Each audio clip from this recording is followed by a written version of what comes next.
Gana Tasha Kahi, she would be shooting her things clean, shooting the big Guzahi, all kind of one you could send the sisters on the Okahi Gashita. She had then she did the action, the dish, the kind of water the way to do the business of the thousand, a thousand like the you'll see it's really good to do that. All kind of money to send us to me,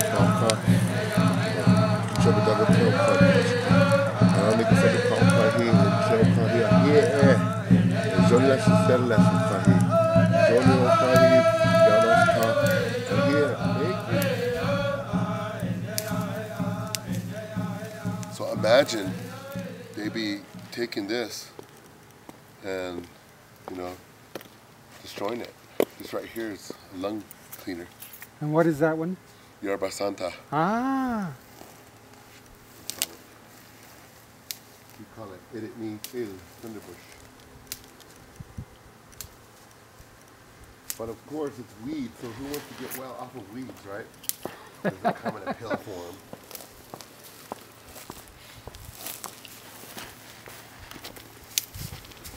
You know,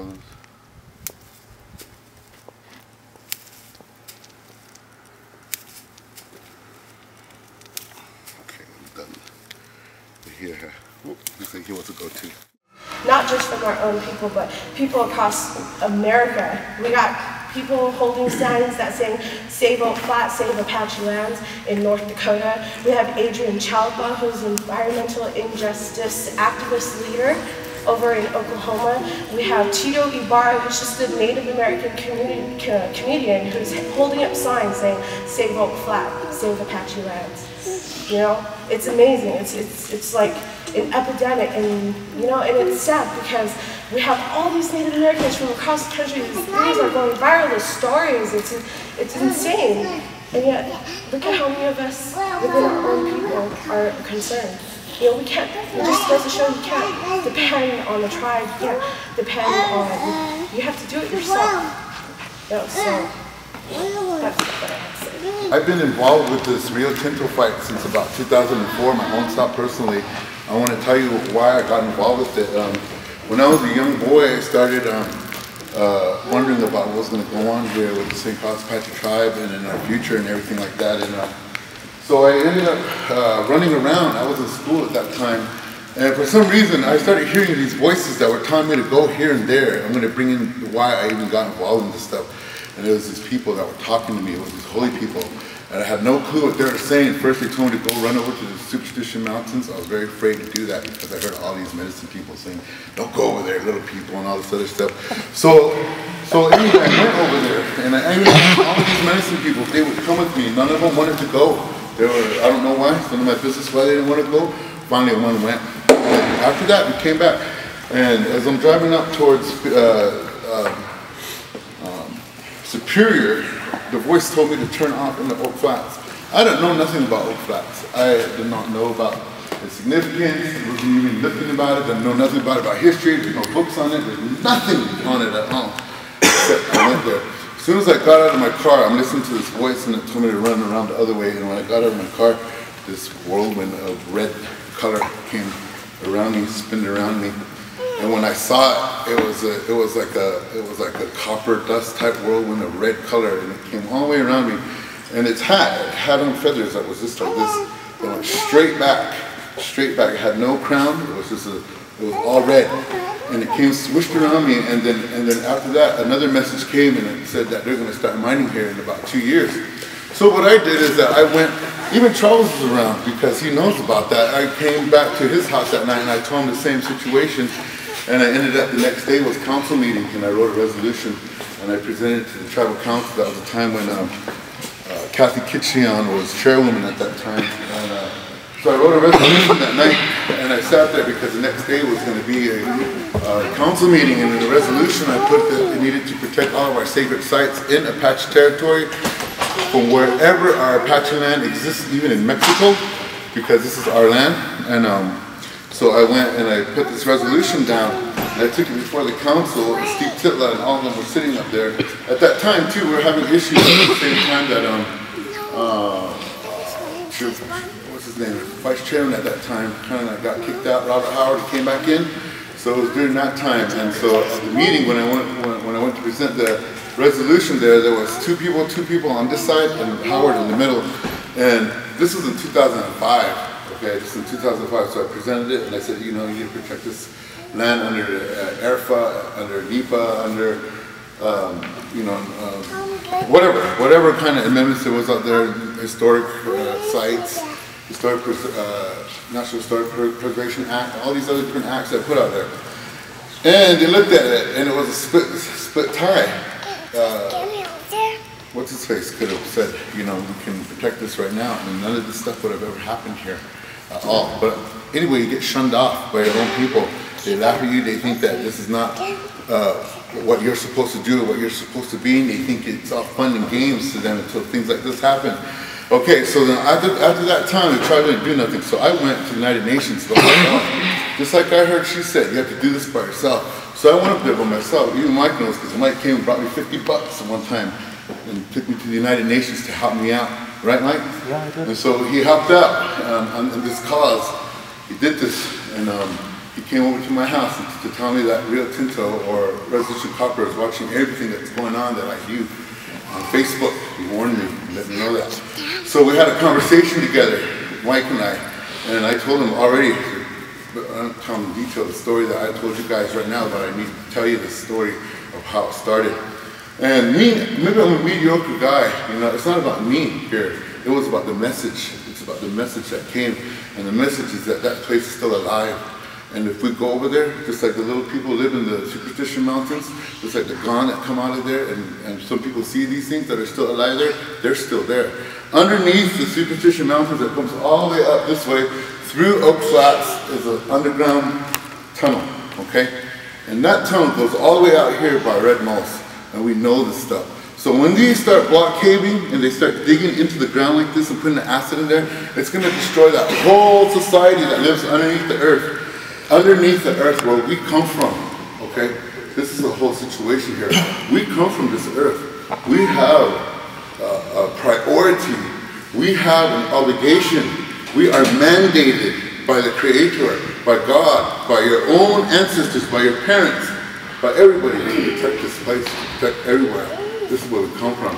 We are actually the only people here in this North American continent, literally, that can say that we come from the levels of the center of the earth all the way to the top. Now, if we're going to be destroying this place, if we're going to be destroying our place where healing comes from, we know that the western part of our boundaries of Apache territory is healing. We know that. We know that the four directions represent the four different colors. Now, what are we doing?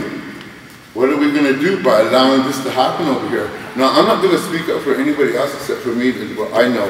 I can't say that, well, he went over there, she went over there, and they got a story too. I don't know. You know, it took for me a long time to bring this out, but I needed to bring it out. And this is the serious truth, and this is what I have to share with you. And there's a lot of things coming to pass here, whether or not we're going to deal with it or not, because we see it all around us. We see not only the mining coming in, we see diseases coming in, we see cancer coming in because of this Agent Orange, but what is being done about it? You know, now Rio Tinto or Resolution Copper wants to go up there and cause more pain and more suffering and more sickness for us. We got no water. Who's going to supply them with their water? That's going to happen out there. And who's standing up for who? Just for money? You're going to cut down your whole lineage just for money? Is that it? That's going to go away. Pretty soon, there's not going to be no more money. I work in the United Nations level.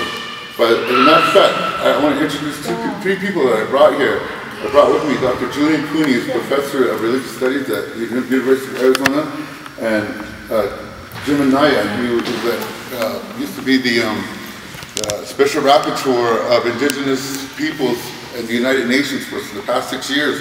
So he went around and he's been talking with companies in extractive industries. By the way, he's also Apache too.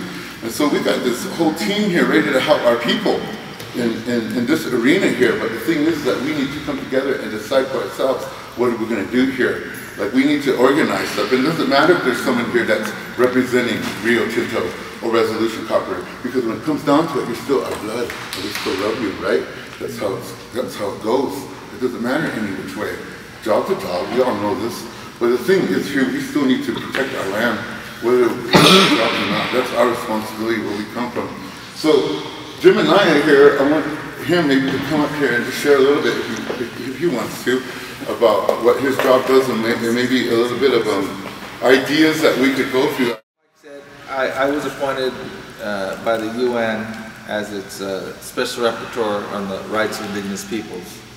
And in that role, I went around the world looking at situations in which indigenous peoples were suffering violations or threats of their basic human rights. And a lot of those situations had to do with mining companies, oil and gas companies going on to indigenous people's lands. So I was in Peru, I was in Chile, Colombia,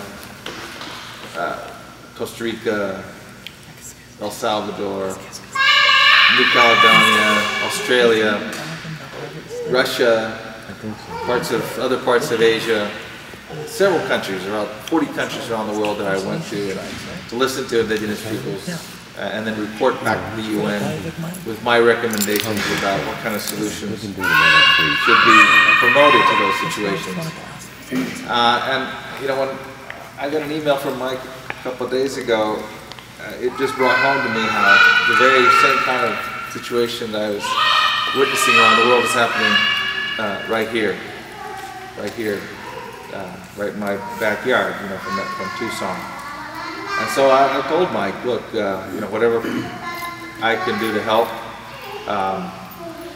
whatever experience I can bring to bear on raising awareness about your situation, I'm willing to do. I have a team of researchers and students at the university, and we work on these things in different parts of the world, and it's important for us to also be involved here locally. And then, as Mike said, I think I can say I'm related to you guys too, so it's especially important for me. I want to say though, one of the more important things to be able to do right off the bat in these kind of situations is get a real good handle on really what's happening. What's really happening with the plans for the mining, the potential environmental impacts, the kind of things that invariably companies in these situations have their own versions about. You know, they will come at you with figures, with an account of what the environmental impact is not, what they're not doing, these kinds of things. So it's very important to get those facts and to get them straight from the company. One of the things I did before I came out here was I called the people I know at Rio Tinto. This is a company that I dealt with in Australia, that I've dealt with in other countries, that I looked at. If you don't mind me asking, Sure. were you part of the Harvard study with the First Nations, That's right. Okay. So I talked to folks, and so before I wanted to hear what they had to say as well, and so I'm able to get the facts straight, and that's extremely important to be able to address those facts in a way that's credible for the world, because the world is going to scrutinize all sides when this comes to the fore, and it already is to the fore substantially. But as more and more media become interested, as more and more assistance is requested, what's really happening is going to be important. So I encourage you to put a lot of emphasis on that as a foundation for whatever advocacy you do, and to not be afraid of keeping lines of communication on all sides going, including with the company, while remaining firm in your convictions about your rights and who you are. And finally, just let me say that it's the case today, which was not the case 20 years ago, or even 10 years ago, that it's recognized worldwide that indigenous peoples have rights over lands, resources, over those sacred places, and that's the obligation of the governments of this world and whoever else might affect those rights to respect those rights and to take those steps necessary to respect those rights and protect them from others that might want to infringe upon them. And so there are different mechanisms that can be appealed to at the United Nations level, at the level of the Organization of American States. These are not always immediately effective, but there are vehicles at least to raise awareness and to perhaps promote the kind of dialogue that needs to take place on all sides. And appealing to these kind of mechanisms is something that that I and my researchers, people working with me, could assist with if you find that might be helpful.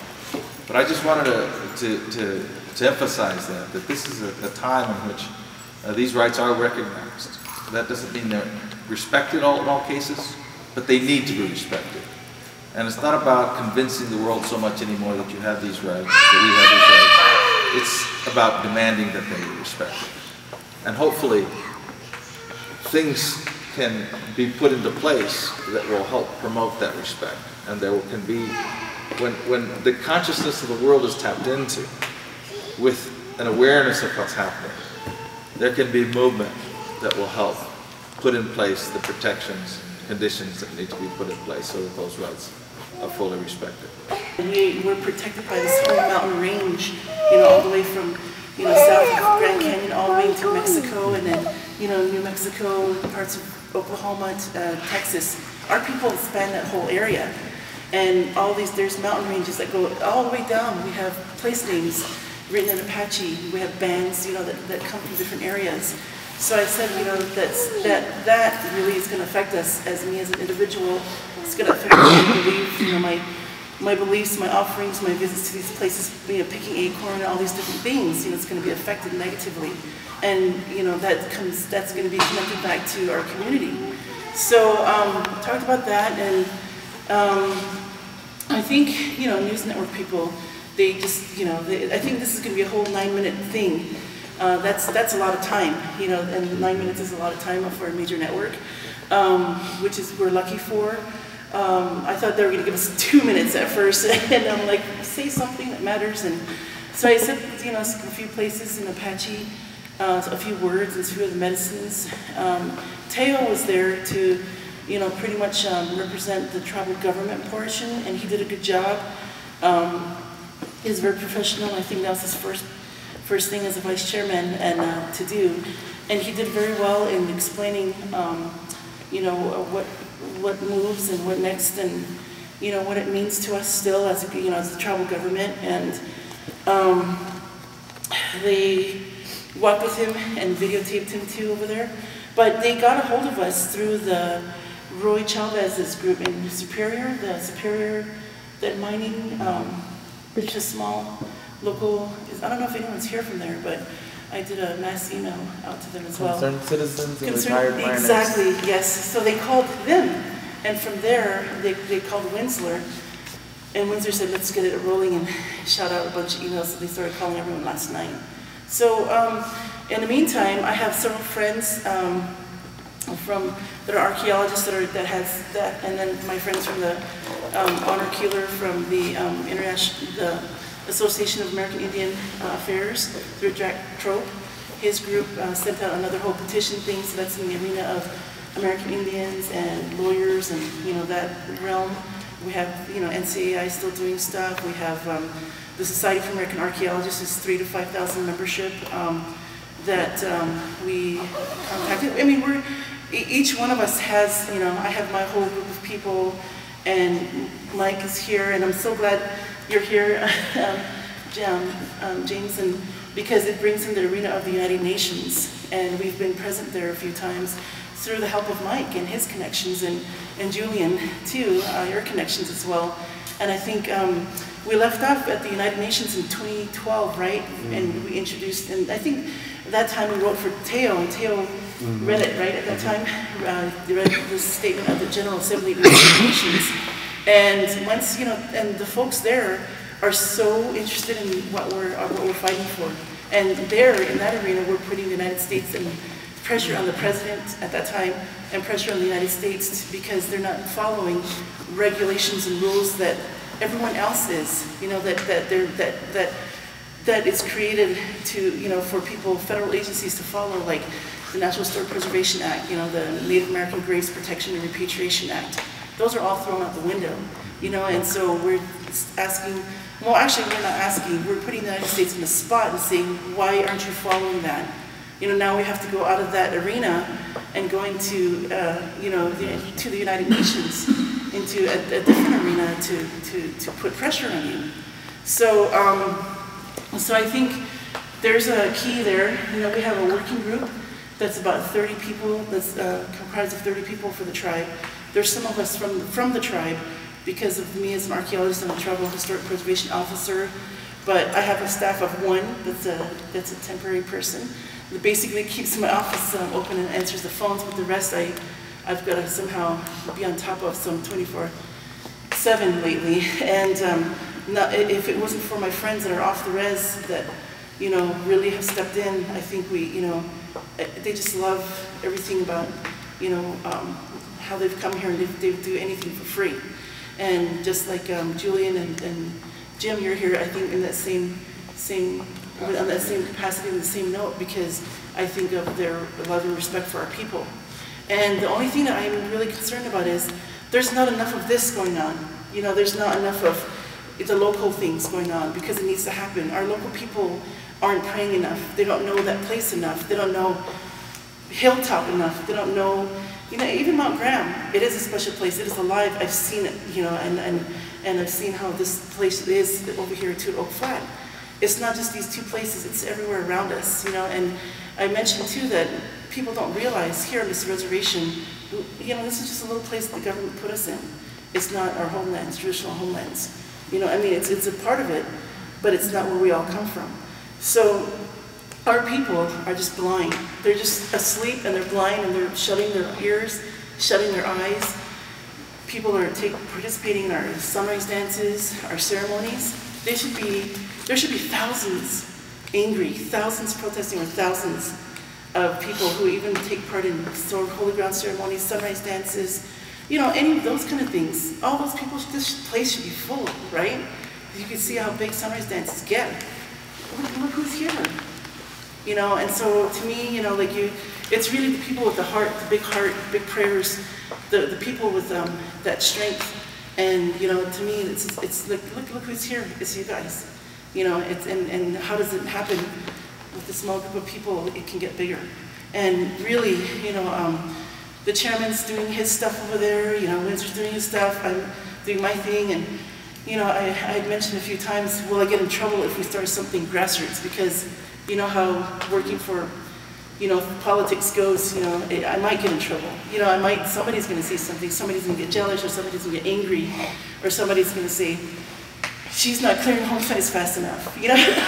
Something stupid or silly, you know, and just besides the point. But people are gonna make time for that, you know, the silly stuff. So what really needs to happen is like Bob has this hiking group, that's a whole good force that's going, you know, that I appreciate him doing that. And, you know, there's a lot of things that people are doing and a lot of people are interested. We're just not sharing enough of it, and I have lots to share. Everybody that's working on it has a lot to share. It's just, I think, the time, we're just in a crunch, and, you know, we've defeated this 10 times, and before we're just, it's just, if you could be in New York City, if you could be in DC, if you could be at the United Nations, in Switzerland, if you could be at anywhere in those kind of places, the ritziness of these gatherings, the, you know, attire, the personalities, you know, it's just so way a level that's just so out of this building. It's not our everyday normal thing like this. It's not our everyday normal life. Our people they don't see that enough. They don't understand. And when you see these other people talk about us like we're idiots or we don't exist, that we don't have a culture, that we don't have a language, it really is upsetting. It really makes you angry. And if you see, and they say it, they will, and they don't think they don't know what they're talking about. You know, so. That's what I was going to say. When it comes to talking with the media, I know all the groups that are very concerned for the area need to get together, and they have to actually come upon an agreement on what to talk to the media about. Because the media, you've seen it in Ferguson, you've seen it with all these other things that are going on.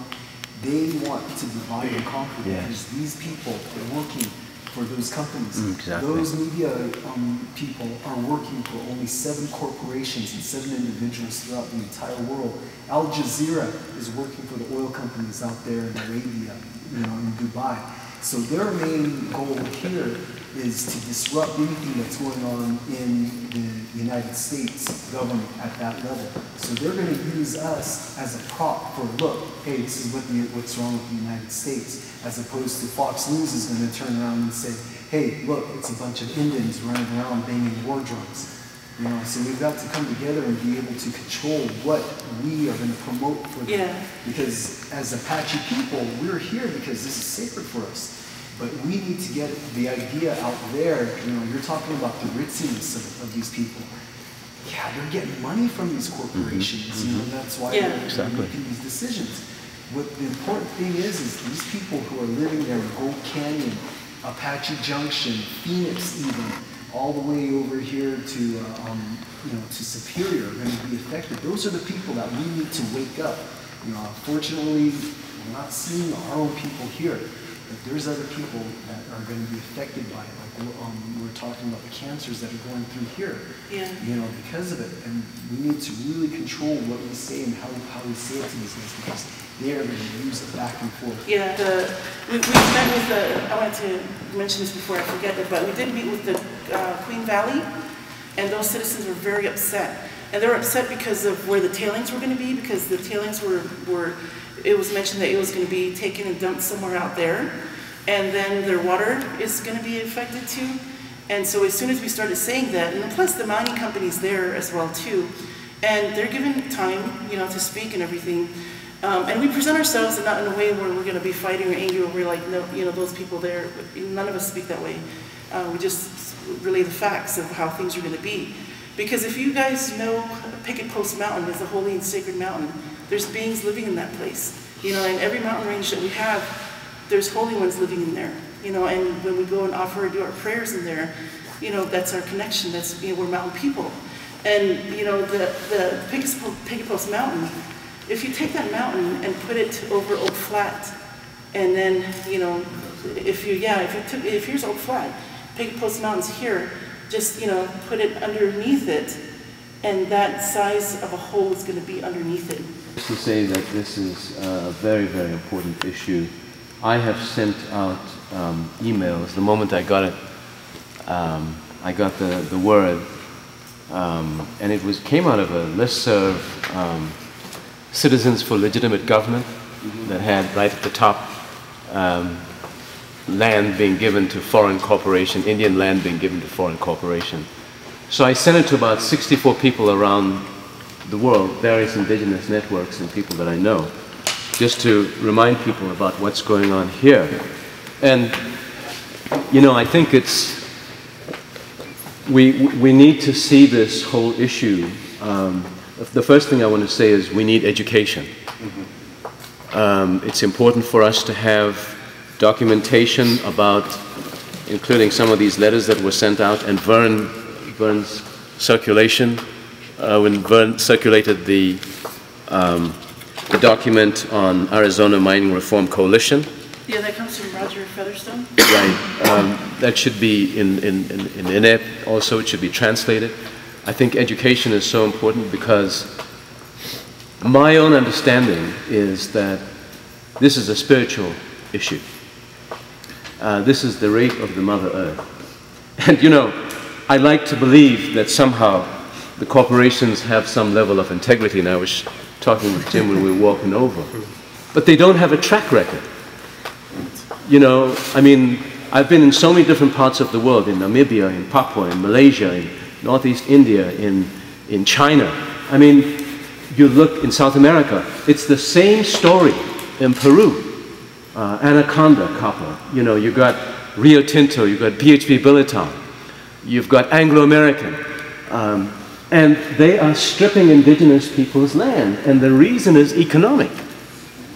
The reason is economic. It's economic greed, it's capitalism. The same, you know, good old American creed of capitalism, in which these corporations are living off the lands and the sacred possessions of indigenous people. You know, it's colonization all over again. And we have the UN Declaration on the Rights of Indigenous People, on which, I mean, over 190 countries, I think, have signed on. And yet, we still find people struggling for protection of their ancestral rights. We have Duke Osleach, the San Francisco Peaks, was just sold from the Arizona Snowball. Went to the Ninth Circuit Court of Appeals and they said, well, it's a public area. Recreation, you know, is more important than sacred sites of indigenous people. So the question of the rights of indigenous people in this country, the First Nations of this hemisphere, is still being disregarded by the Congress. With all of the laws we have, you know, like the Clean Water Act, we have the Clean Water Act, the Clean Air Act, we have the Environmental Protection Agency. Are they involved right here in terms of looking at the impact of mining on the water, on the air, on the ecology? You know, how come the EPA spends so little with indigenous communities? I mean, all of these factors together constitute the system under which we live. It's an economic system, still living off Indians. So I think it's so critical now, you know, for us to understand that we have got to continue the spiritual work, the educational work, the ceremonies and the prayers that Vern was talking about, because the law, or what we call international law, that was made by these institutions and governments are have no teeth. They have no meaning. I mean, it's like looking at the laws in this country in terms of our human rights, you know? And we have people being shot by the police every week. Ferguson is just the tip of the iceberg. Where are people's constitutional individual rights? We have the National Security Agency saying that we have Patriot Act 1 and 2 as part of the law. How does it reconcile with our right to be free, a right to be human? It's because people have given it away to the politicians. Oh, that's the whole point of it. So, you know, we have got to come back to the rights of indigenous people in terms of land being, having sacred value, having ancestral value, having cultural heritage value. And if the land cannot be respected, it translates into a genocide. So we can take it up to that level.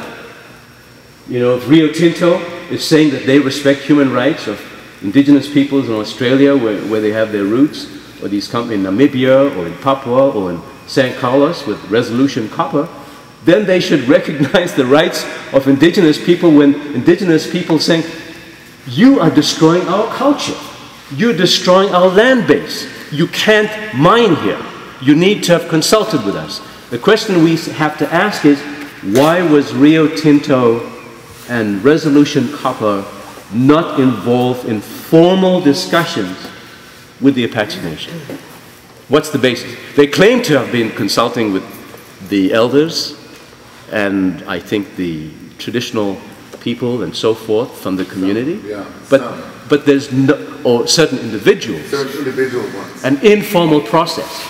How can there be an informal process when there is a formal dislocation, institutional dislocation of people's lands and ancestral traditions? I want to add to it too that National Defense Authorization Act, military industrial complex, and this is the whole portion of it. Why are they adding our copper mine, supposedly Rio Tinto in this place, into a military document? Okay, National Defense Authorization Act, and enemy. Okay, that's what it means. But why are they putting it in there, into that military act, that's defense authorization? Okay, so you think about this. This all has to do with the military-industrial complex. They need copper for their war. They need copper for everything else. Absolutely. And they're using our copper for it. So our copper that your ancestors and your grandpas and your grandmas and all your families are dying for, their blood, that's your blood. That's your blood. When you die, you're going to go back into these mountains and they're going to use your blood and your family's blood and all of their blood for their war. They've been doing it all along. Now, this is part of the military-industrial complex, and we need to start thinking about this. This is heavy money we're paying, we're going to be battling here. But you know what? This is like Monster Slayer, right? The man has gone in. The same thing with the monster. And so this is what we have to come into and step up to that monster, because in reality, that's what it is to us. It's a resolution like that. The two biggest, world's largest company in the world is the biggest monster that the Apaches right now have to deal with, and including this Asian orange monster here. So we got a lot of monsters that we've got to deal with here. And the first thing is that with our own people, our own peoples. You know, there's a sad reality here, and it's the question of intentionality. My own assessment is that genocide of indigenous peoples is not accidental. It is not just some type of happen-to-be side effect. Indigenous peoples are being exterminated intentionally, because indigenous peoples all over the world sit on the most valuable resources. You know, it's no accident we have the Ebola virus in Sierra Leone, in Liberia, in Guinea, where there's vital minerals, in the Congo, in Africa. It's no accident that these things are happening. It's not just coincidental. So if we read our history, we'll realize how these wars were fought to exterminate indigenous peoples. Those wars are still going on today, tragically, by the corporations.